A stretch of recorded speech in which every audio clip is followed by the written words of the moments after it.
Hey everybody, Ed here with the Digital Digest, and today I wanted to share a comparison between the Sony Cybershot DSC-RX100 Mark III on the left and the RX100 Mark II on the right. The Mark II was introduced last summer, priced at $749.99, $50 more than the original Mark I, and with that bump in price, we did get a bump in some core specifications. We got Wi-Fi, NFC, a tiltable LCD display, a multi-interface hot shoe up at the top of the camera that would allow you to attach optional accessories like an electronic viewfinder, albeit very overpriced at $450, still a high-quality EVF. Also, external microphone, maybe an external flash, if you really wanted to make this incredibly powerful pocket-friendly camera any more flexible than it already is. Sony decided to stick with the same 1-inch 20-megapixel sensor, but opted for a back-illuminated engineering design rather than the front-illuminated design incorporated into the RX100. They stuck with the exact same Carl Zeiss T-Star coated glass, 28 to 100 millimeter, 35 millimeter full frame equivalency. So a pretty well-featured camera in the first generation, only improved upon here in the second gen. And even though Sony would like to call this a compliment to the original Mark I, it really was its successor. And now we have the Mark III, which is slated to ship sometime at the end of June, towards the end of the month. And at $800, only $50 more than the $750 that the Mark II was originally retailed at. Now officially the Mark III will be $100 more than the original RX100. And keep in mind that Sony is still manufacturing all of the RX100 cameras, Mark I, II, and soon to be III, simply because these cameras are still unmatched. There is no other answer to what these cameras can do, and because they have different price points, they will attract different customers. So the Mark III does exactly what the Mark II did very well. It makes some simple, solid improvements like incorporating an electronic viewfinder, the same one found in the RX10, which already speaks to the value this camera basically brings together in this package, despite what may seem like a very high price point at $800.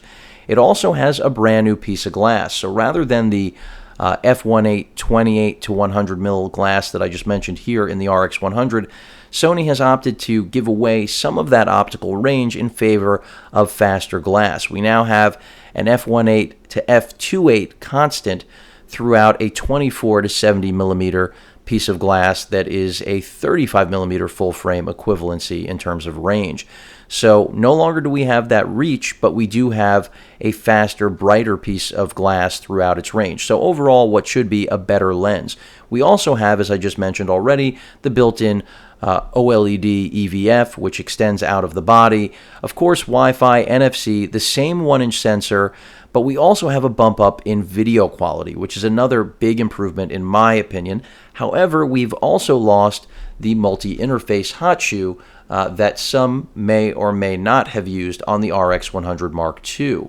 So let me go ahead and just take you through what this camera actually looks like. You can see the flash is now center mounted where the hot shoe used to be, and in favor of the flash being on the right hand side of the camera, the flash has now been just center mounted, and now instead of the flash popping up, we've got an OLED viewfinder. And again, it's the exact same OLED electronic viewfinder that you will find on the RX10. So we now are working with arguably what is a miniature version of the RX10. Of course, we don't have the same great glass that the RX10 has, but the idea is fairly similar. Sony wanted to improve the glass this generation, and that's exactly what they did. The 1-inch sensor already is a performer. It's even what's driving the 4K camera that I'm recording this with right now, the FDR-AX100. Sony also improved that tilting LCD screen. We now have 180 degrees of rotation, which means you can actually frame a selfie. For those of you that have been waiting for that feature, something that was generally reserved for in at least a comparable quality, I would say, to something like the NEX or Alpha cameras, the 5R, 5T. Now we've got it in the form of an RX, which is really exciting, especially since this is a go everywhere, go anywhere camera. Beyond that, of course, the same range on the display as the previous generation. It's just that extension of that full 180.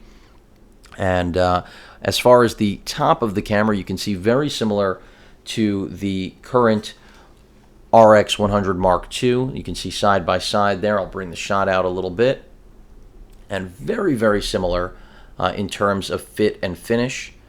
And the mode dial retained, the actual shutter button as well as the zoom rocker, very much the same. The power button, it's really just all about changing what is actually here.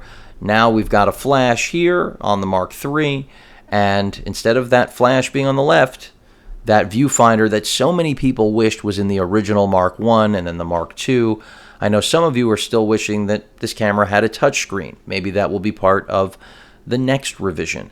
But moving beyond that, we've got the profile of the camera, basically showing off the switch for the viewfinder. So right here before where I showed the Wi-Fi branding on the camera, we now have the NFC Contact Point. The NFC Contact Point was not, was in terms of the actual logo on the body here, it was on the bottom. So they've relocated your NFC contact. No longer will you be going to the bottom of the camera. You'll be going to the side of the camera, which I think is actually more convenient, but that's a negligible difference. You can see you've also got that finder switch, which is the release button for the electronic viewfinder. Moving right along, other profile shots here.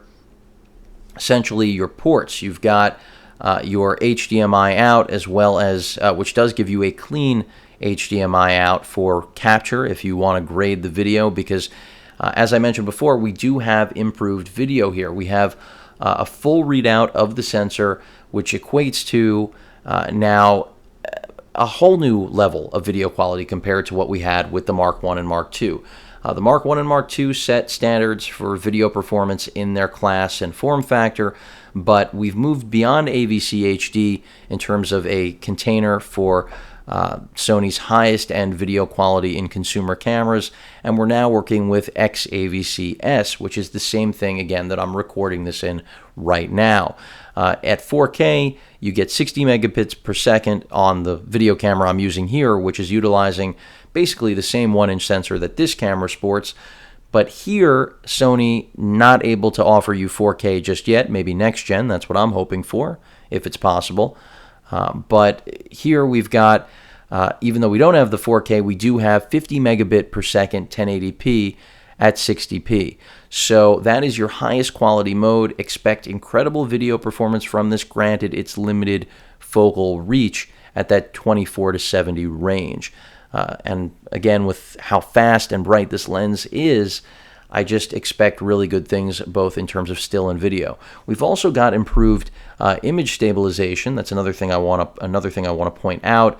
5-axis stabilization, how much that will actually equate to over the 3-axis stabilization employed in the RX100 and Mark II, I'm not sure, but I do anticipate it will be an improvement. Again, a demonstration of that 180-degree articulation.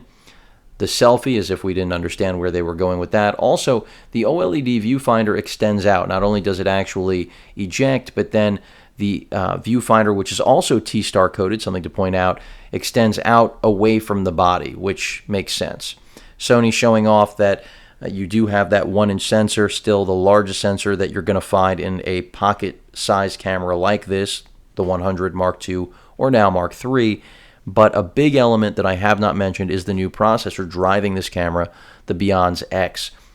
And this is important for a number of reasons. It's 3 times faster than the processor that drove the Mark II.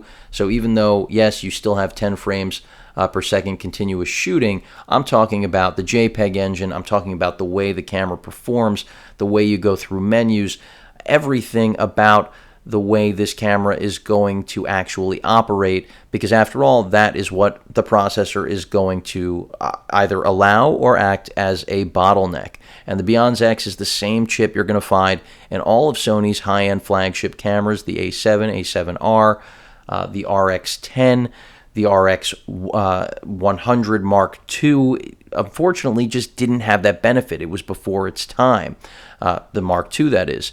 Now, here with the Mark III, yet another compliment, we've got this brand new processor, which isn't so new anymore, but is optimized to the nth degree. So better low light performance, even better autofocusing, I would imagine, with this camera, even though it's simply still sticking with the contrast-only system.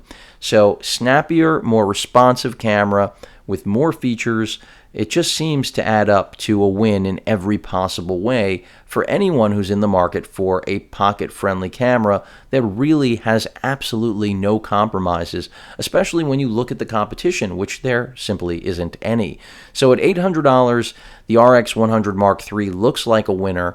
Of course, I don't have it in my possession yet, but I know this is a comparison that is relevant to many of you because, after all, this camera, the Mark II, as well as the Mark I, are only going to go down in price, and at their core, they still offer some of the best image and video quality that you can possibly fit in a pocket. And for many of you, the Mark II will still be the better option because of the flexibility offered by the hot shoe, as well as the fact that you've got that extra focal range with the Wi-Fi and NFC, which really does make it the modern camera that the Mark I should have been out of the box, in my opinion. And that's not a knock against the Mark I, just a realistic critique.